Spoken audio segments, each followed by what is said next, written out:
tēnā tātai, ko pūneru tōku ingoa, te wāhi ki au, roto i ngā mahi o te matau kaiwaka swai pia te kai arahi i ngā mahi. He tōmina nui tēnei kua roa au e manako nui ana, kia whanga i te iwi, i te korenga o tētahi, e whāngai ana i tēnei taunga ki te whānei,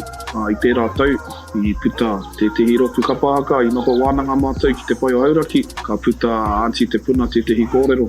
kia taipari whakarewa te whakaro, te reo Pākehā Raising on Ships, ki reira ka ahua, whakaro ake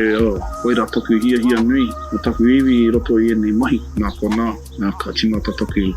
kahare ngā kura, ngā taipake ki ana hoki. Te pono mai he nui, aku moi a, mo tēnei ope o te matau kaiwaka. Tuatahi,